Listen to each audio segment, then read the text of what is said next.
Hello friends and welcome to the Endgame Finance. If you're here, you're in the endgame. Today I want to talk to you guys about one crypto I will be purchasing in 2023.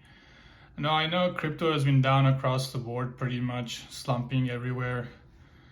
But the market is still growing, and I will show you guys why I'm actually really excited about purchasing some Ethereum in 2023. Here we go. So as you can see, recently Ethereum has switched from proof of stake to proof of stake from proof of work. Now it no longer requires large amounts of energy for computational power.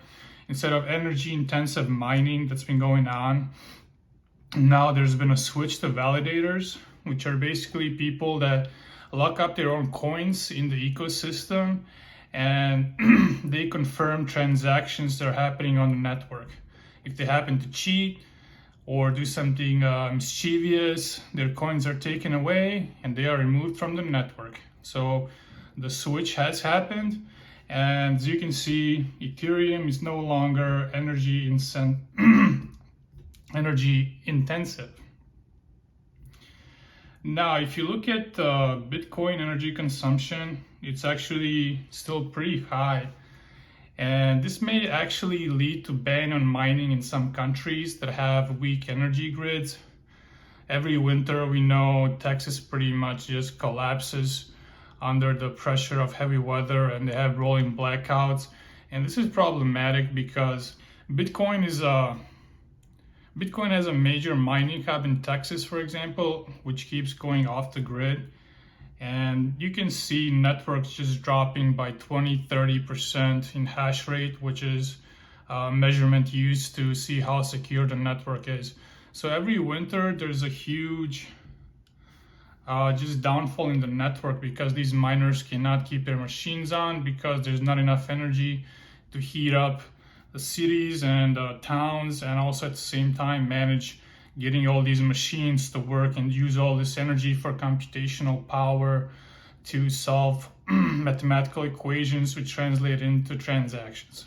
Well, as you can see, Bitcoin is very energy intensive. It actually consumes almost as much energy as the entire country of the Netherlands. So this might actually lead to some countries eventually just outright banning Bitcoin like China has done so far. But Ethereum doesn't have that problem. Ethereum has been on a growth trajectory, and what I really like about this growth is their total unique addresses, which is basically how many unique individuals are holding Ethereum. You can see that rate is currently around 220 million, and it's up from less than 10 million in 2017. So you can see this has grown about tenfold in unique users over the previous 3 to 4 years alone. So that's one of the aspects I actually really like about Ethereum. It's constantly growing. And after the update to proof of stake, what developers of Ethereum pretty much decided was they were gonna use Ethereum as a base layer.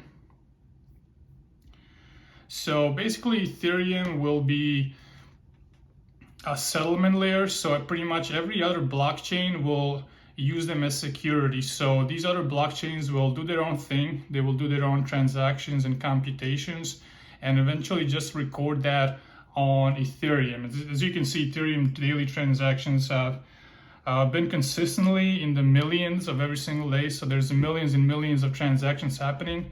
But what you don't see is that these transactions are mostly in batches now. So if another proof of stake blockchain like Polygon, for example, they can do hundreds and hundreds of transactions and then just record one transaction on the Ethereum blockchain. So these millions and millions of transactions might be a little bit misleading. That number could actually be much higher if these are recorded in batches, if transactions are recorded in batches. As you can see, Ethereum has already become a settlement layer, which basically means, again, it's just a blockchain that's extremely secure, and other blockchains use it to conduct their transactions and to work their projects on this chain. So as you can see, there's about $140 billion in stable coins, which are just dependent on the Ethereum network. So around 17% of the entire crypto market is basically stable coins, which are just ran on an Ethereum network. So every transaction that's done with these stable coins, it requires Ethereum gas usage. So you have to pay a small fee to use these stable coins. And as you can see, they have billions, dozens of billions, hundreds of billions of dollars in market worth. And they do about $15 billion in volume every 24 hours. And every single transaction requires Ethereum gas. So they have to purchase some Ethereum to use these stable coins. So as you can see, these stable coins are pretty good, but they're not the main attraction that's going to be settled on the Ethereum layer. So for that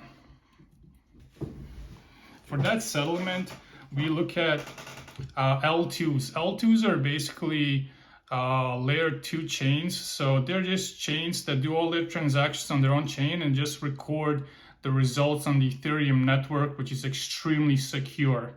So they don't have to worry about corrupt data or corrupt actors just misleading everyone else. There's no possibility of that happening because the blockchain records everything and blockchain is 100% accurate.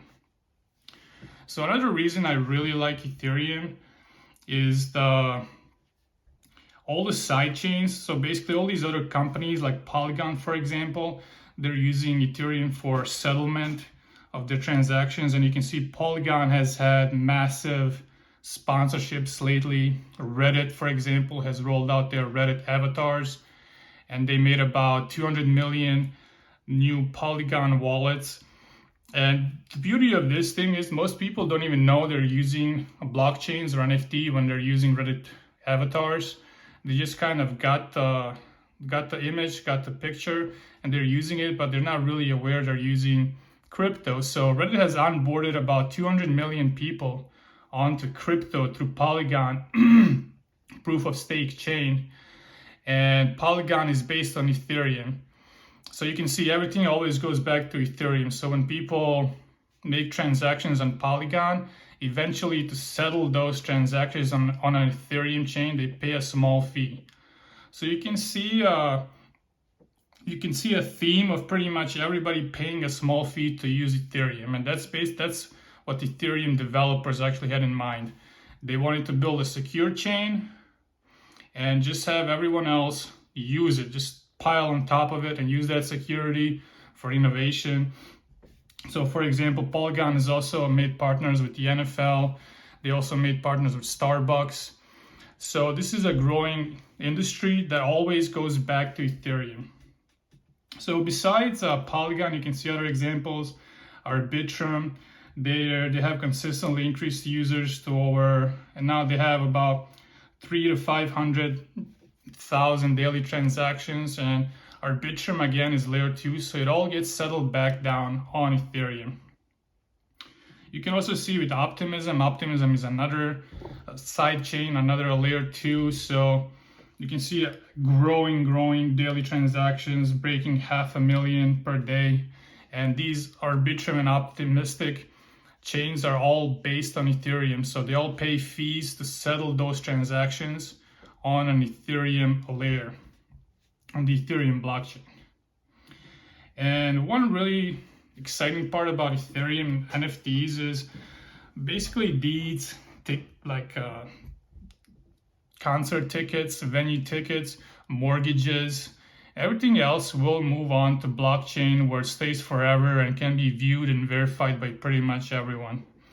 So that's the really exciting part. Everything will eventually move on to the blockchain. They will move on to these side chains that will do all their settlement on Ethereum. So Ethereum network is basically like a server. They're basically like Amazon in the early days.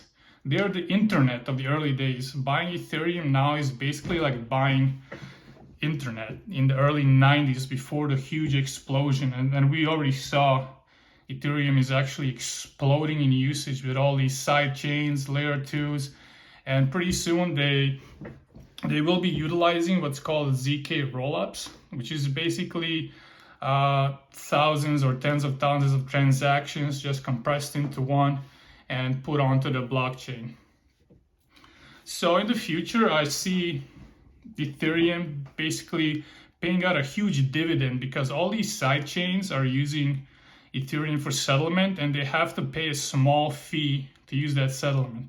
So there will be hundreds of thousands, millions of entities that are just utilizing Ethereum for security purposes and doing business on the chain for pretty much everything and paying a small fee to Ethereum for whatever they do. So you have these millions and millions of chains just paying a small fee to Ethereum, and that fee goes to validators. So if you hold Ethereum, pretty much you're getting a dividend. But at the same time, Ethereum network is akin to a high growth tech stock. So you have a high growth tech stock, which is paying a dividend, which is pretty mind blowing. I mean, you cannot believe this. You have a huge growth tech stock paying huge dividends. And this is really what I believe a lot of pension funds will get into, and a lot of financial family offices will just devour Ethereum once it becomes more mainstream, because who wouldn't want to hold an asset that's paying a dividend and at the same time just growing by exponential clips. So that's pretty much why I'll be buying Ethereum in 2023. I will not be just making a huge purchase. I will be cash averaging, so every single week or every single month, I'll buy it little by little, and by the end of 2023, hopefully I'll have a big stack. So that's it, guys. Let me know in the comments section if you guys are buying Ethereum, if you're buying any other crypto, and like, subscribe, and share. And as always, if you're here, you're in the end game.